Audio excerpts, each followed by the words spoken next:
हरे शरणम गाइस, कैसे हैं आप सब। आशा करती हूँ आप सब अच्छे होंगे। चलिए स्टार्ट करते हैं अपनी भगवत गीता से ओसीडी थॉट्स का। तो अब हम लोग कर रहे हैं नेक्स्ट श्लोक। मैं रिवीजन के लिए कल दोबारा से एक वीडियो डाल दूंगी जिसमें हर डे का होगा। ठीक है, अब देखिए कैसे बोल रहे हैं। जैसे प्रज्वलित अग्नि ईंधन को भस्म कर देती है, ठीक है, जैसे अग्नि ईंधन को भस्म कर देती है, उसी तरह हे अर्जुन ज्ञान रूपी अग्नि भौतिक कर्मों के समस्त फलों को जला डालती है।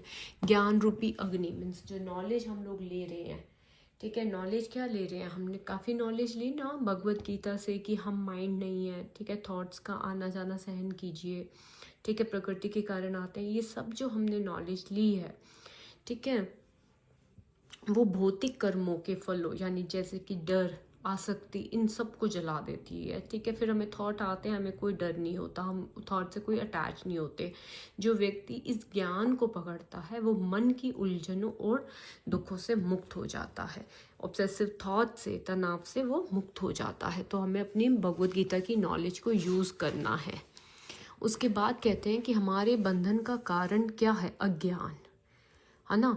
अज्ञान ही हमारे बंधन का कारण है। अपने आप को मन से तदात्म करना, ये जो अज्ञान है हमारा, यही हमारे ओसीडी का कारण है, और ज्ञान हमारी मुक्ति का है। बहुत अच्छा है, मैं आपको ये भी दिखाती हूँ। गुरु जी ने एक वीडियो में बोला था, तो मैंने इसका नोट्स बनाए थे।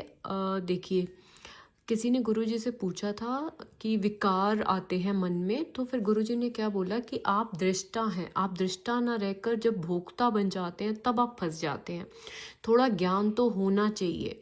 अंतःकरण पर, इंद्रियों पर जो भोगों का मतलब नेगेटिव थॉट्स का प्रभाव होता है वो किस पे होता है, अंतःकरण और इंद्रियों पर हो रहा है। आत्म तत्व पे नहीं हो रहा, आत्मा पे नहीं हो रहा। मैं तत्व जो है वो आत्म तत्व है, इस पर कभी कोई मलिनता अपना प्रभाव नहीं दिखा सकती।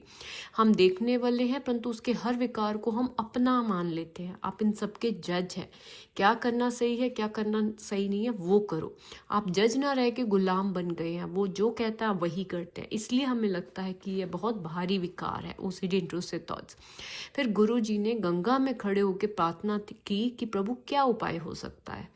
तो गंगा जी ने गुरु जी को उस टाइम ये बोला था कि अरे तू साक्षी है, तू मन में क्यों तदात्म हो रहा है। बस ये ज़रा सी समझ, गुरु जी कह रहे हैं कि ये है जो ओसीडी को परास्त कर सकता है। बस अगर थॉट्स आ रहे हैं आप में, नहा लो या भोग लगा लो या तूने इस भगवान का नाम नहीं लिया या ये हो जाएगा या डिजीज़ का नाम वट एवर, तो ये समझिए कि तू तू साक्षी है, तो आप ऑब्जर्वर हो, मन में क्यों तदात्म हो रहे हो। ज़रा सी समझ, आपके विकार को लेना परास्त है। ठीक है, तो ये मुझे बड़ा अच्छा लगा था। तो गुरु के वाक्य और भगवत गीता